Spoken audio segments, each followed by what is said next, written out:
Good day and welcome to Sports Paradise. I'm Dub, short for Big Dub, and remember, even if you're going to live 3,000 more years, or 10 times that, remember, you cannot lose another life than the one you're living now, or live another one than the one you're losing. You might have to replay that a few times, but remember that. Today we're going to talk about the Champions League results. There were 4 thrilling games. We're going to talk about the Monte Carlo Open, how it's going this week of clay tennis. And then we'll talk about the Toronto Blue Jays and some MLB. And then we'll wrap up with the usual NHL and NBA updates. See how those leagues are going. So, on Tuesday and Wednesday, we had Champions League. And it's been a month since they played. It's been a month since we've been waiting for these exciting quarterfinals. And I gotta say, they delivered. All 4 games, they delivered on excitement, on making us wait for a whole month before the game starts. It was just off the charts excitement. So starting with the Tuesday games, Man City versus Real Madrid, Arsenal versus Bayern. 4 juggernauts. I guess you can put Arsenal as a juggernaut just because of how they're doing in the Premier League, but I guess they won't be considered, Champions League juggernauts like Bayern, Madrid, and Man City are. But Arsenal, they're a top team in the Premier League, so they have high expectations in the Champions League. And unlike, we'll get to Arsenal in a bit, but they definitely impressed at home against Bayern. But the first game, Manchester City versus Real Madrid. Oh man, they tied 3-3. So what happened? How did that game go? I'm sure you already know, but this is my reaction, and let's see. Oh my god. So, like 4 minutes into the game, the game started, it was going smoothly. Both teams, there's kind of open play. You can tell it's going to be probably one of those games to start. Both teams were trying to get their feet under them. It seemed like they were going back and forth. Not too many key chances, but it was like wide open. Like they weren't both teams weren't like pressing either like their opponent. They were passing the ball, making nice passes, long passes, running up the pitch, etc. That sort of thing. And then after 4 minutes, Man City earned a free kick, and it was in a dangerous zone, obviously. And Bernardo Silva lined up for it. Laser to the bottom corner of the net. It seemed like Real Madrid and the goalie and the entire wall to prevent the free kick from reaching the goalie. It seemed like they thought he was gonna go over them into the far corner, but Bernardo Silva just whipped it into the near corner, and the goalie tried to dive, but it was too late. And after 4 minutes, a thriller of a goal, a screamer of a goal. That was a few yards out too. 1-0 Man City.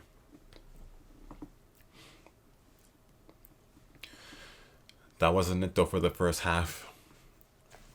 Madrid, they have a whole bunch of threats from the striker Vinny, from the wingers Rodrigo, from the midfielders Jude Bellingham, who's pretty much a striker, whatever position he wants to play. Camavinga. They're not going to be out of it for too long. They're threatening. They're really threatening. And from a real nice shot, it hit off one of the Man City players, and it went back in the back of the net. And I believe that was a Camavinga shot, but it qualified as an own goal because it seemed like the ball was going to go wide if it wasn't for the tip. And it was a pretty, in football, when the defender tips it, it's a major. It's like the ball's going this way, then that way, and then the defenders or the goalie's just going straight. And it's like you can't react in time, obviously. Like he's already gone one way, and the ball's in the back of the net. So it's tough, but it was a tie game after that. And then another not so blatant tip went in for Real Madrid from Rodrigo, but that was a nicely worked goal. It was a nicely worked goal. Rodrigo down the left side, he was in the lead of the ball and the defender from Man City, and then he kind of held up a bit. The defender went in front of him and he shot it through his legs, and it just took the slightest tip, and it threw the goalie off. And back of the net, 2-1 for Real Madrid right there. And it was a good game. It was a great game. After that, you can tell they're trying to maybe calm down a bit. They're trying to let the game slow down and come to them instead of forcing everything. They weren't playing as fast as they were in the beginning. You can tell that both teams didn't want to really concede any more goals because it'd be hard if they concede more goals. Obviously, it'd be hard to come back. So even though they have the strength and the players to come back, which you're gonna see, they didn't want to allow more goals because you don't ever want to become behind in the game. So 2-1 for Real Madrid going into halftime, and then second half it was a bit more of the same. It was a bit more tight, a bit congested, and it was going to take real striker goals in order to find a breakthrough, real creative chances. Not like both teams are just letting another team run down and shoot. You had to be real tactical, and Pep Guardiola and Don Ancelotti as they call him, they're as far as football managers and football tactics go, they're grade A chess players, Pep and Ancelotti. So who else but Phil Foden to the rescue? One of the best players in the world this season, Premier League and Champions League now. Maybe in 2023 he was kind of still rising, but like I said in previous episodes, 2024 he's just been a rocket ship, just been an absolute star in the Premier League and including the Champions League now versus much tougher competition. Phil Foden strike back of the net, and it was pretty much from like near outside the box or outside the box. It was just a laser, and and Real Madrid's goalie, he could hardly even move before the ball was in the back of the net. So that was a crazy game, crazy goal. And it was 2-2. Man City, they have options everywhere, similar to Real Madrid. They have options. Haaland, I don't know. He's been a bit slow these days. Hasn't been scoring. I guess like if he's covered up, he can't get his usual tap-in goals. He can't create goals by himself from outside the box like Foden can, unless it's like a breakaway sort of situation. So Haaland, he had a quiet game, but Vardiol, I'm not sure if I'm pronouncing his name right. It's like GV. So Vardiol, he gave Man City the lead off another striker goal, and he's not even a striker. He's like a midfielder, I believe, like a defensive midfielder, or even a left back or a right back, and he lasered it to the back of the net, and that was his first goal for Man City. His first goal. What a time to get it. Champions League quarterfinals against one of the most historic teams in the history of football. Like, all the goals in this game were just off the charts, were just fantastic. But I'm saving the most clutch, the most timely goal, the most screamer of a goal. Reminded me of Mbappe in the World Cup finals when he just one time in the back of the net against Argentina to send it to extra time.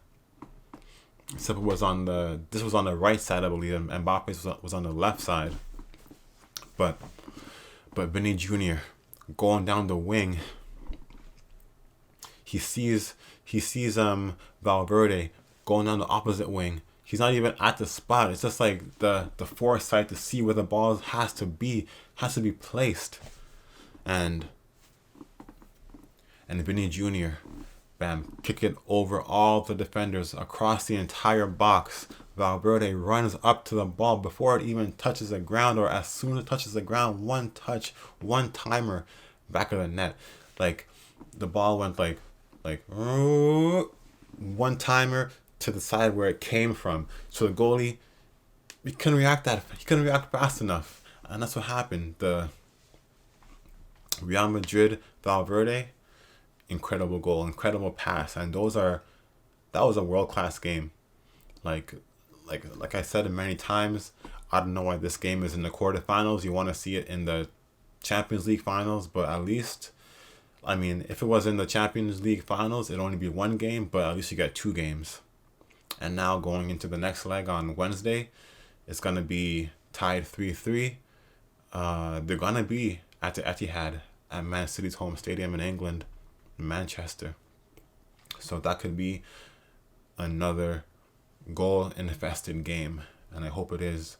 Who do I hope wins? I mean, honestly, doesn't.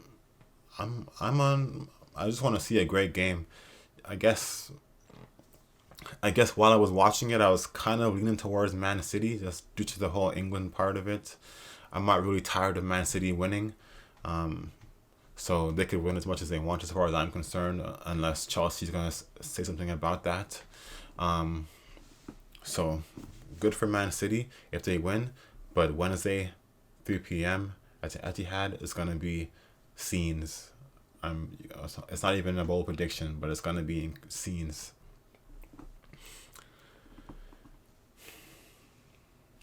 Arsenal and Bayern, on the other hand, that game you could say ended in some controversy, but throughout it was a very good game, well played game by both teams.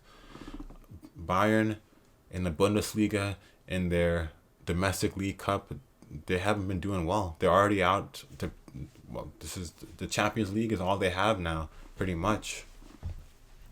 It's all they have, and Thomas Tuchel is going to be gone end of the season, but it seems like the team has showed up for the Champions League, even though Arsenal has been a great team this season. I mean, I was going back and forth really with my picks of who I'm going to win. Like I picked Bayern first, and the Champions League app has a predictor for how the back is going to turn out. So like when it first came out, I picked Bayern, and then I thought about it, and then I picked Arsenal, and then I thought about it some more, and then I picked Bayern, and I ended up picking Arsenal. So we'll see what happens, but I was really torn.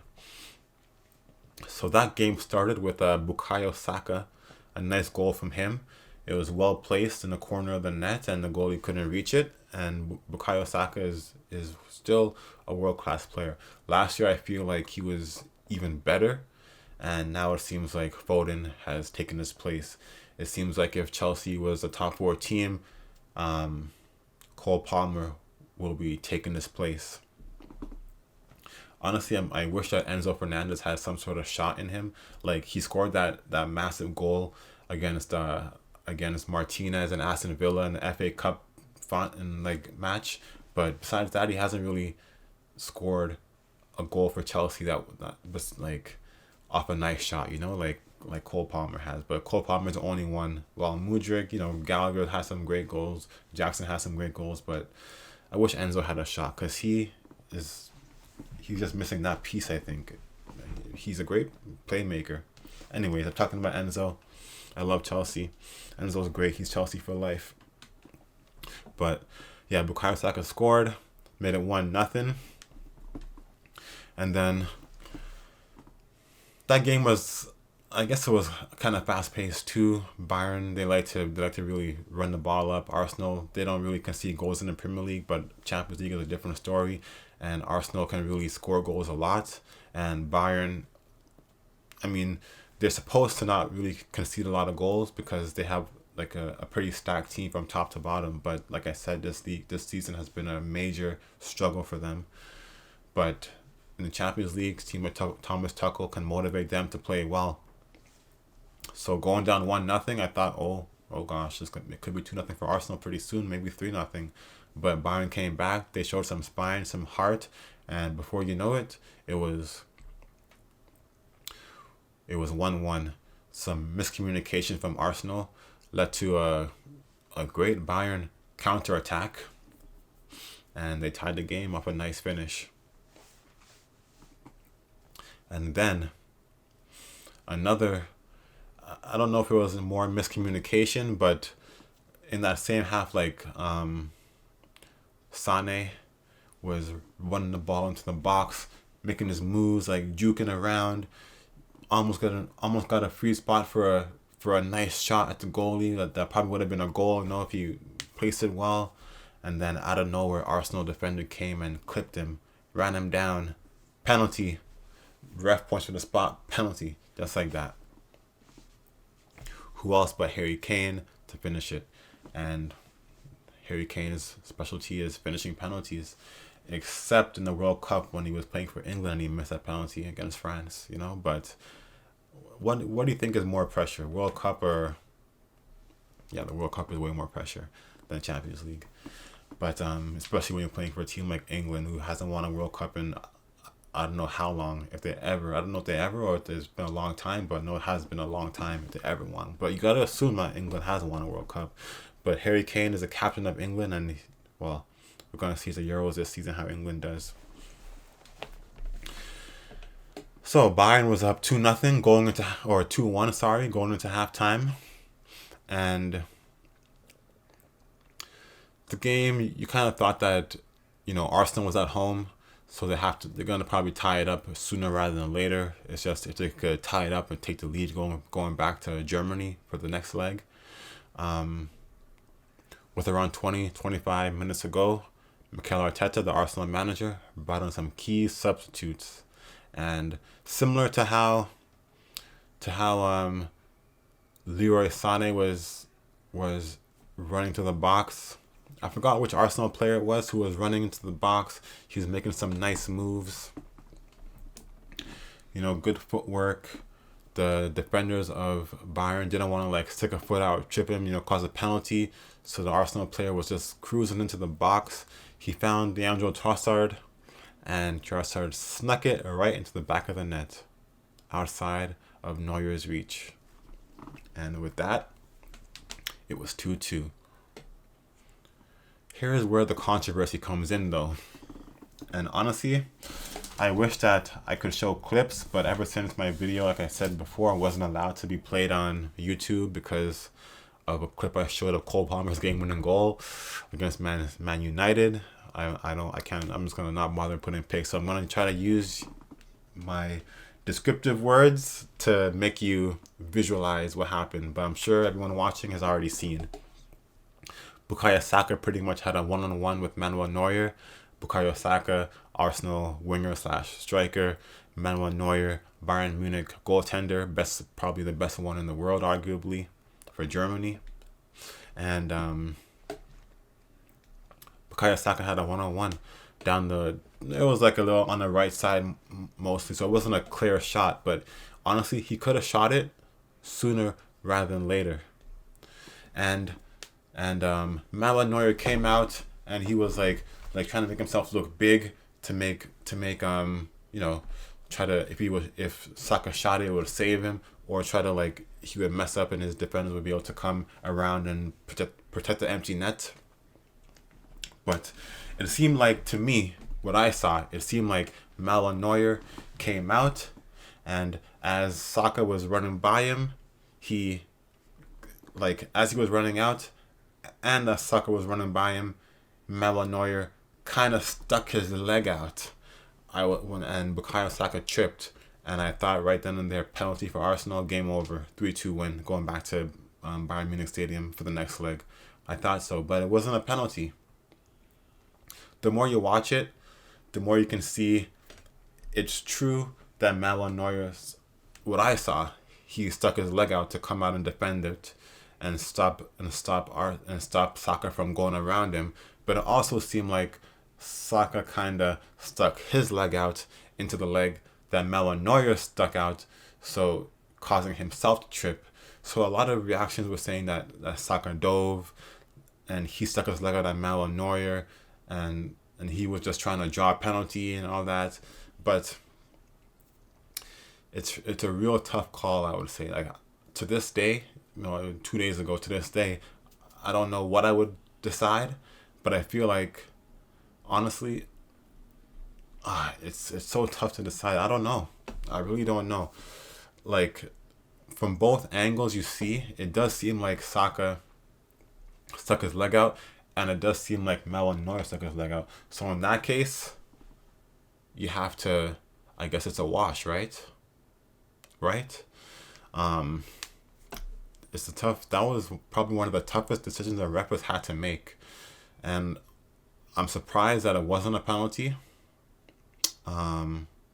But it is what it is. I have no alliances to Bayern or Arsenal. I was just watching what I saw, and I feel like that could easily have been called a penalty. You really don't want to see a game end like that, but a penalty, is a penalty. But like I said, it seemed like Saka stuck his leg out, and it seemed like Neuer stuck his leg out. So if you want to call it a wash, call it a wash. It seemed like people who are calling that Saka stuck his leg out, kind of haters on him, kind of haters on Arsenal, all that kind of stuff. So that's also a bias. Like, oh, we stuck his leg out, wasn't a penalty. But then you have like the English talking heads, like the Premier League coverers, commentators. They're saying, that was a penalty for sure, because obviously Arsenal is a English team. But hey, after it was 1-0 Arsenal, I saw trending on Twitter, pray for Bayern, and and before they knew it, it was 2-1 for Bayern. So Arsenal fans, I don't know.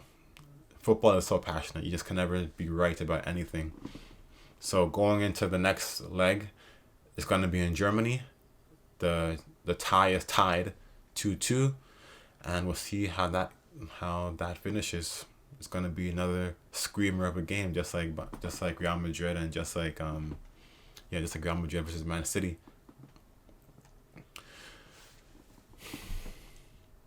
So on Wednesday, some more important teams are playing. Of course, they're important. It's the quarterfinals of the Champions League.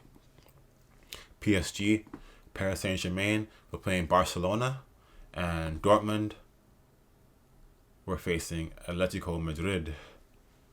So, how did those games go? In the Dortmund game, in the first half, it seemed like, from Dortmund's perspective, they were a bit antsy. They were kind of nervous. It seemed like they were not ready. It seemed like they were kind of misjudging everything. Like they were a bit hesitant to make the right passes, to make any passes, and they were nervous that they would make the wrong move, holding on to the ball for too long. The ball's not going to the right player. Kind of looked like Chelsea, And Chelsea's, not in the Champions League for that reason. They're just not okay. I'm not talking about Chelsea, but Dortmund. It seemed like they weren't. It seemed like Dortmund was nervous, and because of that nervousness, they are down 2-0 going into halftime.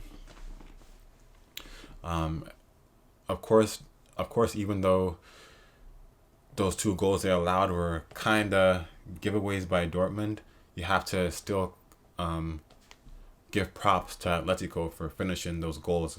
Griezmann had a nice finish, and I'm not sure if he scored both, but his second goal too was also a real nice shot to go in past Kobel. Kobel was responsible for the second goal going into just a bad pass.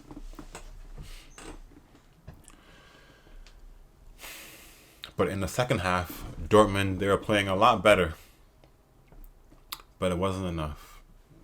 Down 2-0 in the away team stadium, it's not enough. But they managed to score a nice goal. Haller, that's his name, he scored a pretty nice goal, like a spin around goal he tucked it into the corner of the net, and that was a nice shot, made it 2-1. And that was very key, because you wouldn't want to go back to Germany down, having to score 2 goals just to tie it up and not prevent any goals. So it's good that Dortmund managed to score 1 goal, make it 2-1 going back to Germany. They're gonna be playing on Tuesday, but man, were Dortmund unlucky in that game? Because from what I saw, like I don't know if they hit the post more than twice, but in a span of like 20 minutes, they hit the post twice. And the last post was a Julian Brandt header, which just went right into the corner of the screen. Or, I mean, right into the corner of the post. Like the post and the crossbar. Bam, just so unlucky, so unlucky. Would have tied it up and it would have been insane going back to Germany tied. But like I said, they got their one goal. So now when they're back at home, maybe they can win 2-0. Maybe they can win 3-1. But I just hope Dortmund wins because I'm a fan of them. But I'm sure fans of Atletico are saying, hey, we could just score one goal, play some good defense, and that's it. But let's see what Dortmund does. Like their home stadium is one of the most intense, the most passionate in the world of football. The yellow wall, they're great. So I hope they can come out on Tuesday and win and go to semifinals of the Champions League. That'd be great for them. So PSG versus Barcelona. Those two teams, PSG, they're a classic team, but they haven't won a Champions League before. They have Mbappe and some other great players. They used to have Mbappe, Neymar, and Messi on their team. Didn't win anything. They are playing Barcelona, top team in Spain, always. They have around, a whole bunch of Messi-related Champions Leagues. And they're a classic team. They may not have as great players as they used to have, but they're still hanging around, and all they need is to win, and they'll be back in the Champions League finals, of course. But they can do it, Barcelona. Of course, everyone knows I want PSG to win. My favorite player in football is, Mbappe, besides Cole Palmer, like Phil Foden, etc. But Mbappe is like my number one favorite. I just don't see him play often because I don't watch League One that much. Because, like the commentators were saying, League One might be too easy for PSG, which everyone knows League One is kind of easy. They win the championship every year. But then when it comes to Champions League, they're not ready because the pace is just so much more intense than what they're used to. So, that being said, it took PSG a while to get their feet under them and against Barcelona. And they are playing, and PSG was also at home too. So it seemed like they weren't ready for the game. Mbappe wasn't getting too many chances. They weren't creating too many chances on their own. It seemed like they were trying to force the ball to Mbappe. Sometimes Mbappe was just like standing. He was offside sometimes, and he could have got a penalty, but then he was offside. If he maybe ran onside and then ran to the ball, that would have been a penalty, and it would have got a goal right there. But Barcelona was creating chances for the entire first half. Like when PSG had the ball near Barcelona's box, near their goalie, it didn't seem like they were threatening too much. But when Barcelona had the ball near PSG's goalie, they looked more dangerous. And of course, that led to them scoring a goal. Rafinha scored a nice goal for Barcelona, put them up 1-0 going into the halftime. I had to make some lunch. I was trying to time my lunch so I wouldn't miss any of the second half starting. Made my lunch. I go upstairs back to watch the game, and I see PSG celebrating, and I see 2 goals. I see 2-1. I'm like, what? I missed 2 goals in like 5 minutes. I missed halftime. Like I missed the halftime kickoff by 5 minutes, and I already scored 2 goals. I'm like, what? Wow.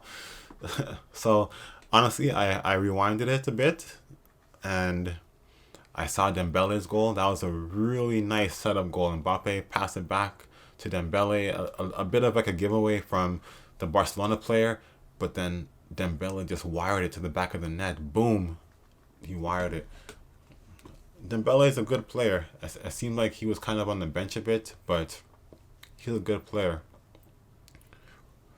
Yeah, I mean, I was gonna say like he kind of reminds me of myself because he has like a sort of like a low cut and a stash, and I'm looking at him, I'm like, this guy, I got a cop like he has a nice style like myself, you know. So it was good to see him score a wicked goal like that, which PSG really much needed.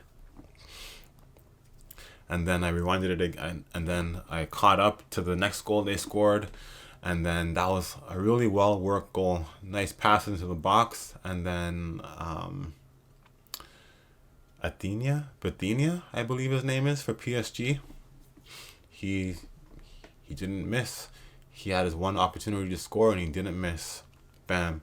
So after at least 10 minutes in the second half, PSG, after looking like they were out of it in the first half, 10 minutes into the second half, they were up 2-1. The home fans were going crazy. The drums were banging. The crowd was chanting. It was a real hostile environment for Barcelona, and they didn't let that stop them.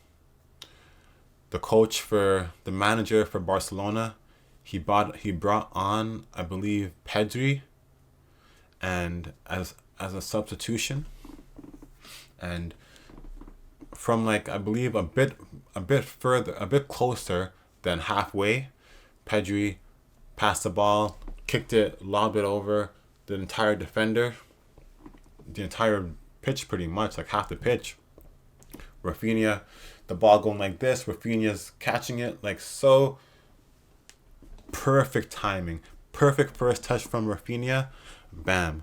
Back of the net. 2-2. Man, the goals in this Champions League quarterfinals have been absolutely some of the best I've seen. Some of the absolute best I've seen. But it was 2-2 for like tie game. And then another key sub, Rafinha. He was trying to get a hat trick. He was on a hat trick. And then Xavi, the manager for Barcelona, took him off. And then he brought Christensen into the game. Everyone was like, I mean, you gotta trust what Xavi's doing, but the guy's on a hatch, like he's on fire. If anyone's gonna score a goal, it's gonna be Rafinha, right? But trusting Xavi, took off Rafinha, put on Christensen. Maybe 25 minutes, around maybe 15 minutes to go. Corner kick. And Barcelona's corner kick, they always, like I was watching the game, even in the first half, they always seemed to be threatening. Like they would at least get a clear shot. And one of the corner kicks, the ball was like right on the goal line.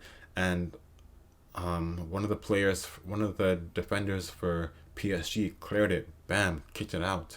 But then later on, Christensen off a corner from whoever kicked the corner. I forgot who kicked the corner.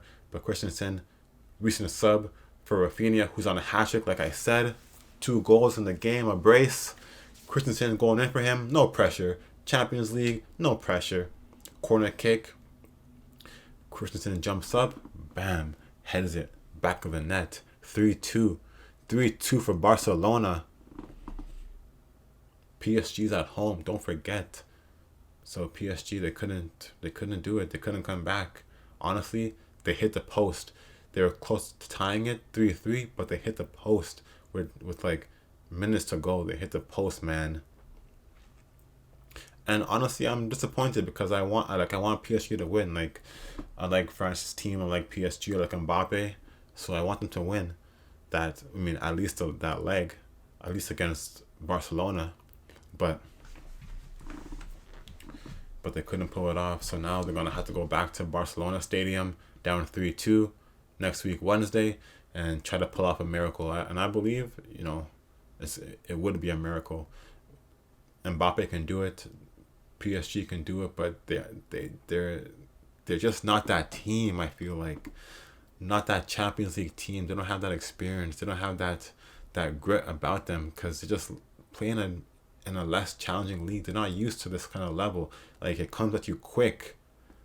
They got to be able to score and prevent goals, obviously, but it's not going to be easy on the road, down 3-2 in an environment like Barcelona's home stadium. I'm not sure what it's called, but it's going to be tough.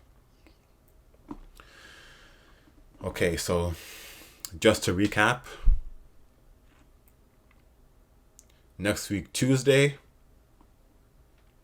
PSG facing Barcelona, where Barcelona is leading 3-2.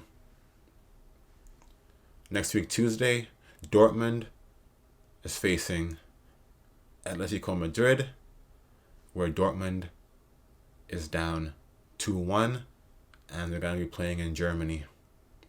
On Wednesday, Man City is going to be at the Etihad at their home in England, playing Real Madrid, tied 3-3. And Arsenal is going to be at Bayern Munich Stadium in Germany, playing Bayern, tied 2-2. So we'll see how those games shape up. We'll give more of a preview on Monday. Till then, we'll talk about some more action going on in Europe, specifically the south of France, Monaco, and the great city of Monte Carlo, where the ATP 1000 Monte Carlo Open is taking place.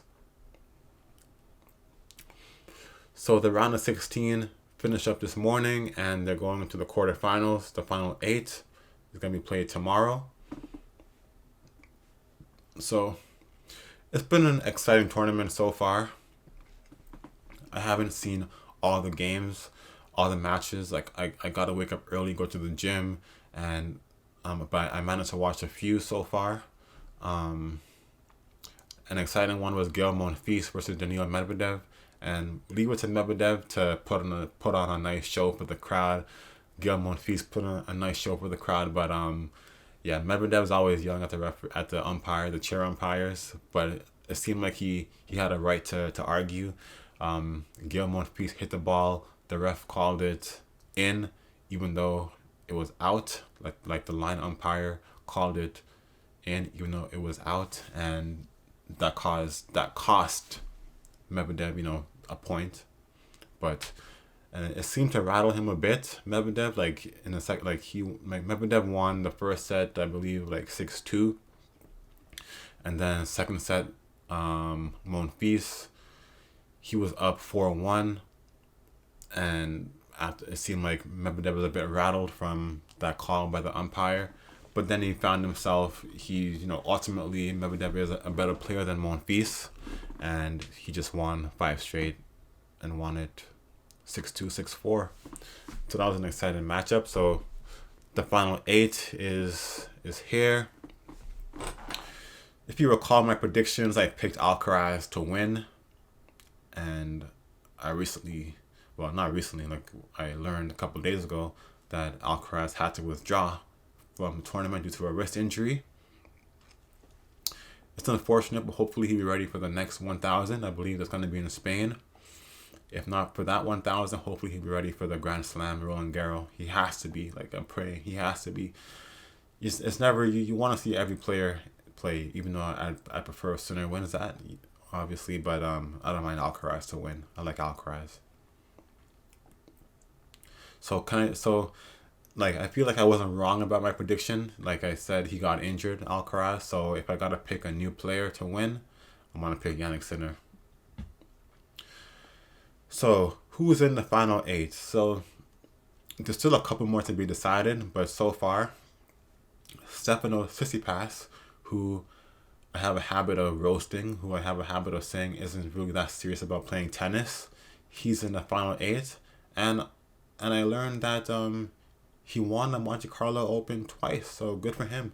But that was when he's probably serious about tennis. He wasn't, dating Badosa. He was serious about playing.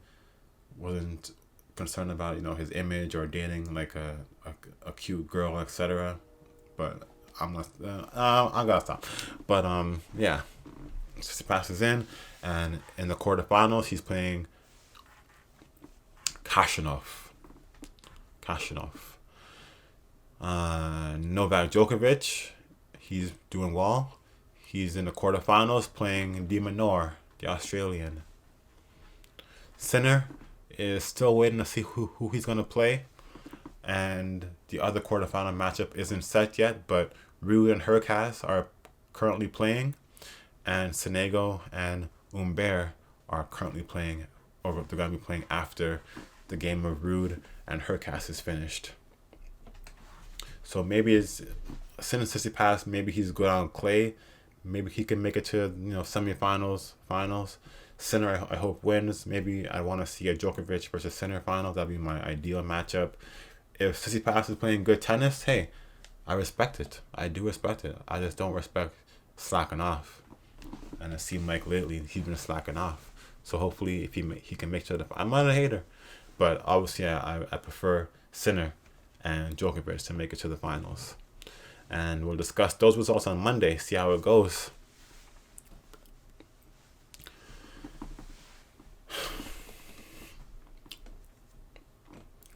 Still waiting to see the women's tournament, the next women's 1000. That's going to be in Germany. I'm not sure exactly when it starts. Like, I could find out easily, but I'll talk about that more later on in next week's episodes. So, let's talk about some MLB action, see how it goes. See how the old Blue Jays did this week. Their home opener, Rogers Center, revamped, should still be called Skydome. Like I said, Rogers could have bought that stadium and still had it named Skydome. Like, why would you change it? It's a shame. But they're playing the Mariners in their home opener, and first game, they did well. The Mariners they started with Castillo, and the Jays were able to get a few hits, get a good amount of runs off him, and win that game. Good. During this series, the offense really showed signs of improvement, but still inconsistent. Like Vladdy getting one hit, 1-for-4, 0-for-5, and then going 1-for-4 yesterday with a home run. So it's like, that's good, but his average is still like 200. George Springer averages like 200, even though he got a couple of hits in this series. Bo Bichette, major home run in one of the games, average is still like 200. Like they're not where they have to be yet, and it's still early. But a lot of other stars, they're playing well. They're pretty much where they should be with their average, if not a bit lower. But they're not like they're struggling mightily like the Blue Jays players are. Only player who's been consistent for the Blue Jays this season, hitting wise, has been Justin Turner. Already like 5 doubles, 1 home run, good amount of RBI and runs scored, and a good average. So the Jays against the Mariners, they got great pitching as usual. Kikuchi Barrios is great. He's been the ace of the staff all season, while Gausman has been a bit slow to start. Bassett, he's been struggling a bit. First 2 starts were a bit of a struggle, but he really picked it up. Second game of the series against the Mariners, he got the win. Good for him. And then Kikuchi, third game of the series, pitching great, like 10 strikeouts. Only made like one mistake, a walk to the 8th hitter, got him on base, and then a run, and then a base hit allowed him to score from second. It was only 1-0 though. Jays could have scored many runs before that. Like I said, took him out of the game, and then like I said before, Vladdy hit a game-tying home run. And Buck Martinez, the Blue Jays commentator, ex-Blue Jays catcher, I believe, he was saying like the Jays, in order to be a top team, like to compete with top teams, they have to be able to sweep. They have to be able to sweep these teams. And when your pitcher like Kikuchi only gives up 1 run, like even if you already won the first 2 games scoring a lot of runs, you got to be consistent in scoring runs, and the Jays, they couldn't do that. So it was tough to watch Kikuchi get let down like that. But Vladdy, he hit a game-tying home run. Good for him. 3rd of the season, I believe. But that was it. They could have won the game in the ninth inning. They had the bases loaded, and Clement popped out. Everyone's been calling for Ernie Clement and David Schneider to start. They've been showing like they have been kind of inconsistent too, but everyone's wanting to have a chance to start, especially when guys like Varsho's been struggling, Kiermaier's been struggling, IKF kind of Falefa. He's been off to start, but lately he's got a few good hits, so he's coming on. But Clement, he had his chance to get a base hit, win the game for the Jays last game of the series against the Mariners, but he popped out. And to his credit, it was a tough catch to make. Like the second baseman was running back. His back was facing the infield. He was running towards like the outfield, and he made like a nice basket catch. Game saving catch. So good for him. But then, in extra innings, Tim Mesa gave up a home run, 3-1, and it didn't end there. Mesa gave up some more hits, pulled him, brought in Mitch White, and Mitch White gave up some hits and ended up being 6-1 after 10 innings. And the Jays, they were done. They were cooked. They couldn't score again, and they lost 6-1. So after almost winning the game, they ended up losing 6-1 in 10 innings. So the Jays' next series is against the Colorado Rockies. They're going to be still at home. So the Colorado Rockies are, a terrible team. So the Jays, like, they have to win that series. They have to sweep the series. That'd be nice. The Colorado Rockies don't really have good pitching at all.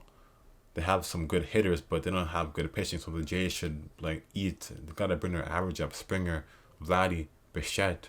They gotta bring their average up in this series and get some run, get some RBI, run score. They have to do it. They gotta dominate.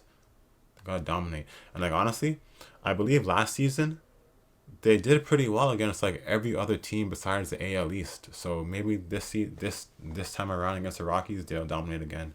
Which I honestly, if I was betting, I would bet that the Jays would win the series in a landslide. Like the Mariners are a tough team to beat. The last game of the series where they lost 6-1, Logan Gilbert was starting, and he's a great pitcher. He went to the 7th inning, and I believe the 8th inning he went into, so they brought in Andres Munoz. But the Mariners are a good team, but Colorado Rockies are not a good team, so the Jays should win that.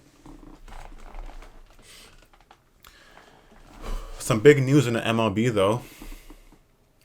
Jackson Holliday, the most hyped prospect, has been called up to the Baltimore Orioles. It seems like Jackson Holliday is the most hyped prospect since Vladdy Jr. And it makes sense too. Jackson Holliday's dad, Matt Holliday, was an all-star player. And just like Vladimir Guerrero, Vladdy Vladimir Guerrero Sr., he was an all-star player, and Vladdy came in. Now Jackson Holliday's came in. But Vladdy, yeah, he was really hyped, and so far, would you say that he's lived up to it? He's won. He narrowly lost the home run derby. Then he won the home run derby. And he had one MVP caliber season, which was the year after COVID, where they weren't even playing at home, And since then, he hasn't really been doing that well, Vladdy. So hopefully he can, pick it up, find his top prospect genes, and pick it up. So as far as Jackson Holliday being the son of an ex-MLB All-Star, if Vladdy is any example, and it may take Jackson a while to show who he really is, because Vladdy seems to be still trying to find who he really is.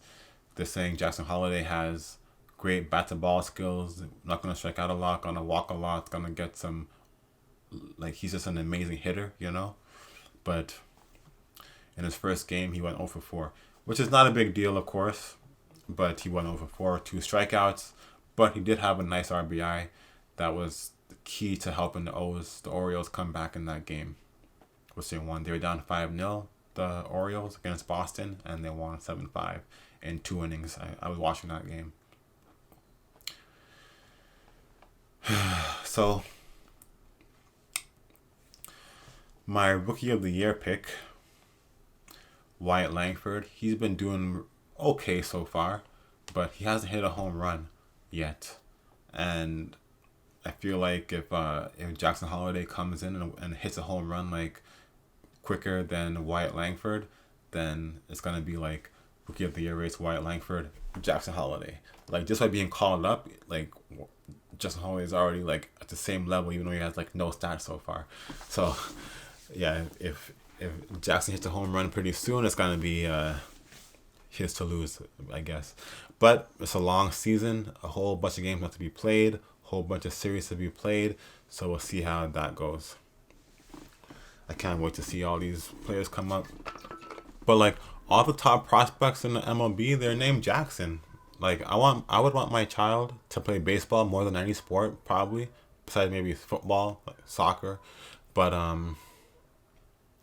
I really would I guess consider naming my child Jackson, because the Jackson Holiday, Jackson Cheerio on the Brewers, and Jackson Merrill on the San Diego Padres. All Jackson, all top prospects. So something about that name, Jackson, Michael Jackson, Nico Jackson. But is it a first name? I guess it is. It's a pretty cool first name. But I don't know. I'm just talking smack. We'll see.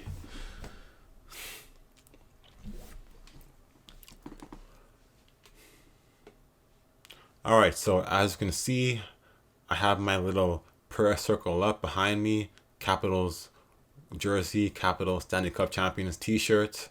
I'm praying they make the playoffs. The Leafs on the other, well, this is just my Capitals collection, but let's discuss the Leafs first.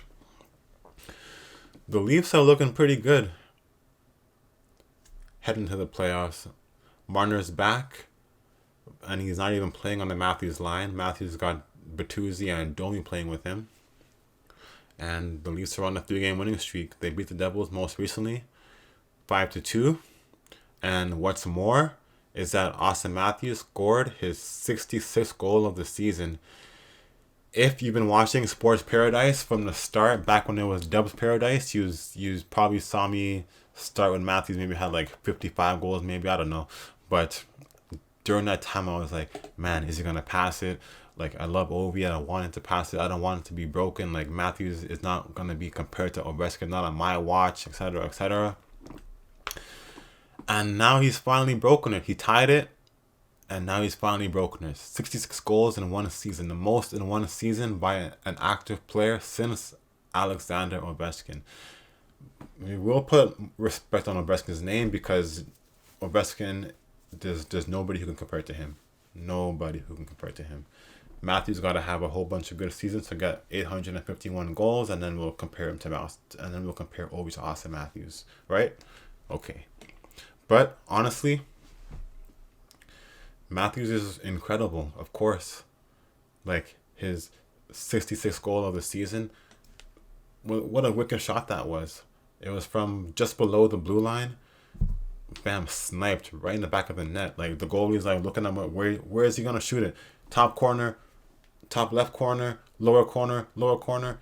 Matthew just like whips the puck, bam, goal. 66, incredible. Like, obviously I'm a fan of Ovi, but I'm proud of Matthews. He's a Leafs player, and he passed Ovi, so good for him.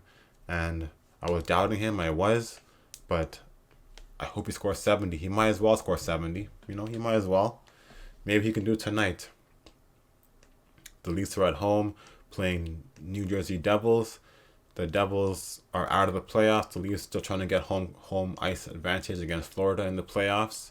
So maybe the Leafs can just like set up Matthews, Bertuzzi, Domi, Marner, Tavares, Nylander, power play goals. He can get a hat trick and then score empty netter for the 4th goal. I hope he does, because I think the Leafs are on the road for the rest of the season after this game. So if he wants to score 70 at home, he's got to score 4 tonight. It's obviously possible. Matthews scored 4 in his debut against the Ottawa Senators like 5-6 years ago. So he got to score 4 one more time. One more time. Get 70 tonight, boy. Come on, you can do it. You can do it. But yeah, we'll see how they do. I hope he does. I hope Nylander can get some more points too. He can score. He can get an assist. Nylander. He I think he has around 4 more points to get to 100. So I believe he can do it. Maybe tonight, Keith can stack the lines a bit, put Matthews and Nylander together. Maybe Nylander can get some assist. And he can get 100 points. So, honestly, as far as the MVP goes, I would say that Matthews is overtaking Kucherov for 3rd in MVP votes. Matthews, 66 goals. The Leafs have a better record than Tampa Bay. And even though Kucherov is approaching 140 points, I believe that the amount of goals Matthews has, 66, is more impressive, especially considering their goals, and that the Leafs have a better record than Tampa Bay. McKinnon and McDavid separately are 1 and 2, and McDavid has 1 more assist before getting 100. And McKinnon has more points, more goals than McDavid. Colorado Avalanche have a better record than Edmonton Oilers and the Leafs. And McDavid, he's just approaching 140 points too.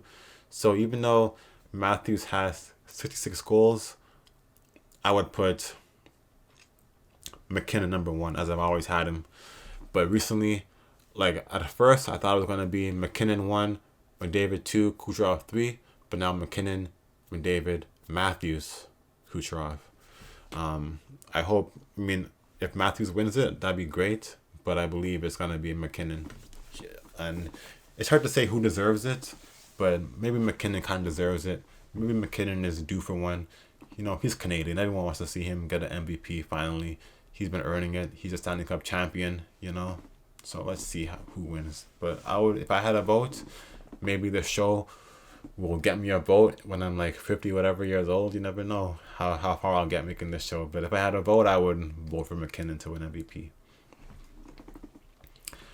So tonight, I hope that was clear, my MVP predictions. Sometimes I get distracted by background noises. Hopefully you didn't hear what was going on, but I get distracted, so hopefully that was all clear. But tonight, there are major playoff implications. As you can see, like I said before, I got my Caps jerseys in the background, the t-shirts in the background, and they are playing the Buffalo Sabres tonight. Currently, the Capitals have the second wildcard spot locked down, but they finally ended their 6-game losing streak against another potential playoff team, the Detroit Red Wings. The Caps won 2-1, so that was a clutch win. Ovi scored in that game, and he got closer to Gretzky, and he became 18 seasons with 30 plus goals. Incredible. So on a milestone night for Matthews, Ovi got a milestone too. 1 tier. So tonight the Caps are facing the Buffalo Sabres. They have to win that game. Hopefully Ovi can score. Hopefully Ovi can lead them to that win that they most desperately need. They got to hold on to it. They got to win. The Penguins are playing the Red Wings tonight. Both teams are tied with 84 points. Both are behind the Islanders. Both are behind the Caps for the last wildcard spot. So, if I were to hope for a winner, or one thing I hope is that it doesn't go to overtime. Second thing I hope is that the Penguins lose and that the Red Wings win that game. Just because I'm not a fan at all of Pittsburgh Penguins, as you all should know by now. So, the Islanders, they're holding down the third spot in the Metropolitan Division. Tonight, they're playing the Canadiens. The Canadiens are out of the playoffs, but they're still playing for pride. They're young guys, Slafkovsky, Cole Caulfield, Suzuki, Gallagher. They have a great young up and coming defensive core. They're all trying to have some pride, go out in the season with a bang, win some games. And the Flyers, the Flyers have lost 8 in a row, and they just lost in like a must-win game against the Habs. The Flyers lost 9-3. Montreal Canadiens beat the Flyers 9-3. So you never know. The Canadiens could come out tonight and beat the Islanders. That would be great for the Capitals. So hopefully the Montreal can win. And I like Montreal. I don't mind Montreal. As a Toronto fan, it's expected that we hate Montreal, but so I wouldn't be too mad if they lose the game, of course. But I like Montreal as like what it is, city, French, etc. I can't help it. So after tonight, it's gonna be around 2 games left for some teams till the season ends, and it's gonna be all major games. It's gonna be a big Thursday, Friday, Saturday, Sunday in the NHL, and then coming into next week is gonna be even more dire for these teams.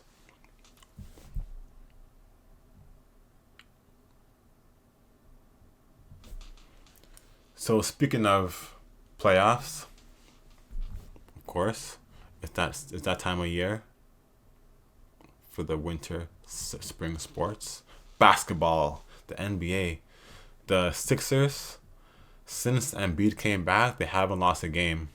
The Sixers are trying to escape the play-in tournament, and they're 1 game back of the Pacers, and the Pacers have won 3 straight games. The Magic have lost 2 straight, and I believe the Sixers are a game and a half back of the Magic. The Knicks have clinched a playoff spot. They're 3rd place in the East. The Cavs, they've been losing a bit. Magic's been losing a bit, so the Knicks currently sit 3rd place in the East. Tonight, it's not a real game for playoff implications, especially for the Celtics. I wouldn't be surprised if they even rest players because they don't have anything to really gain anymore. They're 11 games, 12 games up on the Bucks for, who are 2nd place in the Eastern Conference. So they might even rest players starting now. The Knicks have to win just to maintain their 3rd spot and get a good matchup. And so we're gonna see how that ends. Magic, Pacers, Sixers, all very tight. Sixers, I wouldn't mind any team in the play-in tournament. I wouldn't mind any team making it out of the play-in tournament. The Raptors, they're done for. They're prehistoric. They're like a fossil, But I guess if I were to choose, I want to see the Sixers really make it out of the play-in tournament because I want to see how well they can do, what kind of impact Joel Embiid has, for them to be a play-in tournament team and Embiid comes back with 2 weeks to go and they haven't lost a game since, and to make it out of the play-in tournament, that's going to be he'll get MVP votes right there, but he can't win MVP, of course, because he missed enough games. But it just goes to show that the Sixers probably could have been 2nd place in the Eastern Conference if it wasn't for that terrible injury to Joel Embiid. So luckily he's back. Hopefully he's not aggravating himself too much. Hopefully he's not stressing himself out too much. But Embiid is amazing. I wouldn't mind him and the Sixers getting out of the play-in tournament. The Magic, Pacers, Pacers have Siakam, so I guess they can do well too. So maybe the Magic I would want to see in the play-in tournament. Make Magic, Bulls, Hawks. Who's another team the Nets? Those are teams that should be in the play-in tournament. Not the Sixers. So maybe the Sixers can get out of there and win. The Western Conference, that seems to be more wrapped up, more clarity. the most tight thing going on in the Western Conference is the 6th seed and 7th seed. So playing tournament or not playing tournament. And right now it's Pelicans and Suns. And they are apart. The Pelicans are ahead of the Suns by zero point 0.5 games. As you all know, I'm very repetitive in this show, and I'd rather the Suns make it because KD and Booker are my favorite players, and I wouldn't want to see them risk getting eliminated in the play-in tournament because even though the Lakers and the Warriors have been very, very lackluster this season, like their stars have been old, rest load management, Draymond Green getting suspended, Klay Thompson from bench to starter, etc. You never want to play them in a playing tournament, and I feel like a team like the Suns with Booker and KD, they could be very in danger of losing the playing tournament if they play the Lakers or the Warriors. So hopefully they can win, and hopefully they can get the 6th seed, and the Pelicans go down to the 7th seed and play in this playing tournament. It just seems like it's also nerve-wracking because it also seems like it's like destiny that LeBron and Steph make the playoffs. They always got to put up a show, be a threat to all these teams. Like, oh, Golden State, they won a game. Can they make it to the finals? Lakers, LeBron, 40 years old. Can he make it to the finals? He's the greatest of all time. No, he is not. Michael Jordan is. But it seems like that's all the narratives they want to spin these days, which makes sense. I'm not a LeBron hater. But Michael Jordan is the best player as far as those two go. But that's a different story. So, yeah, if the Suns end up being in a playing tournament, it all depends on who shows up because KD is a legendary player. Booker is a world-class player as well. They can score 50 points, 60 points, both of them combined. So we'll see what happens. Both teams, they have a right to show up and they have a right to play. And if the Suns find themselves in a playing tournament, that's what they got themselves into. Like even Dallas. Like Dallas is a two-man show too, similar to the Suns. And Dallas isn't in any stress in a playing tournament. The Pelicans... You're telling me that the Suns are not better than the Pelicans? Come on, KD. Come on, Booker. You can make it. So, the Nuggets are 1 game up on the Thunder and the Wolves. The Nuggets beat the Minnesota Timberwolves last night to create a separation from them. The Thunder, they've been a bit off and on recently. And they've lost their lead in the Western Conference, but the Nuggets are the Nuggets. Nikola Jokic, Jamal Murray, etc. Michael Porter, whose brother might be banned for life from the NBA for gambling on himself, but Michael Porter Jr. on the Nuggets, he is a great player also. So we'll see what happens. So tonight, the Pelicans are playing the Kings in an important game. The Kings are pretty much locked up in the play-in tournament, but the Pelicans got to win that to avoid the play-in tournament. So hopefully the Kings can win that game. Sabonis, De'Aaron Fox, Harrison Barnes, etc. Come on, get some threes, some rebounds, for my fantasy team's sake. And the Nuggets, for the first place in the Western Conference title, the Nuggets are a game up, like I said, and they have the Spurs and Grizzlies left to play. The Wolves have Atlanta Hawks and the Phoenix Suns to play. The Thunder have the Bucks and the Mavs to play. So, based off that, I believe the Nuggets will stay first. They're already a game up and have just the Spurs and the Grizz. I believe the Thunder will stay up. Thunder can beat the Bucks and they can beat the Mavs, but it's going to be tough. I think they might beat the Bucks and then lose to the Mavericks. And the Wolves, everyone's saying they might get Towns back. That'd be good, but hopefully he doesn't come back just to play in the last game of the season and then something terrible happens, because I don't know. I wouldn't want to just rush a knee injury back.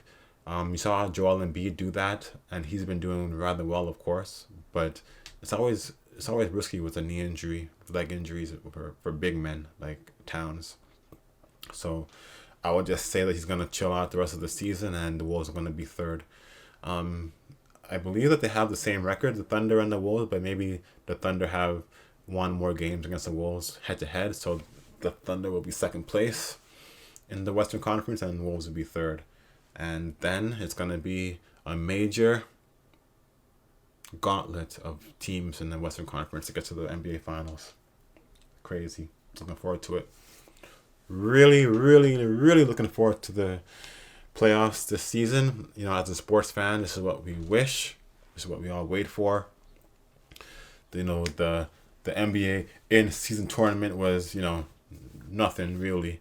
Now we're waiting for the NBA Finals, NHL Stanley Cup Playoffs to start. Champions League Finals too. Oh man, it's gonna be great. So next week we're gonna talk about this weekend's results from the Premier League. See how the title race is shaping up. Man City, Arsenal, Liverpool, all in action. Chelsea gonna be playing on Monday, so we'll talk about that later on against Everton. Monday we'll preview the second leg of the Champions League. We're gonna see how the Jays did versus the Colorado Rockies. Hopefully, you come here talking it's a sweep. The NHL playoffs are gonna have some more clarity, and the NBA season will be over. We'll talk about the Monte Carlo results. By then, it's gonna be finished, and then we'll see how my fantasy teams are doing. NBA is going to be done. NHL is going to have a few games left. MLB is just starting. So, buckle up and get ready for the ride. So, hopefully, you all enjoyed this episode of Sports Paradise. Please like, comment, and subscribe. Please let me know any of your opinions, predictions, sports talk, your favorite players, whatever. Just let me know.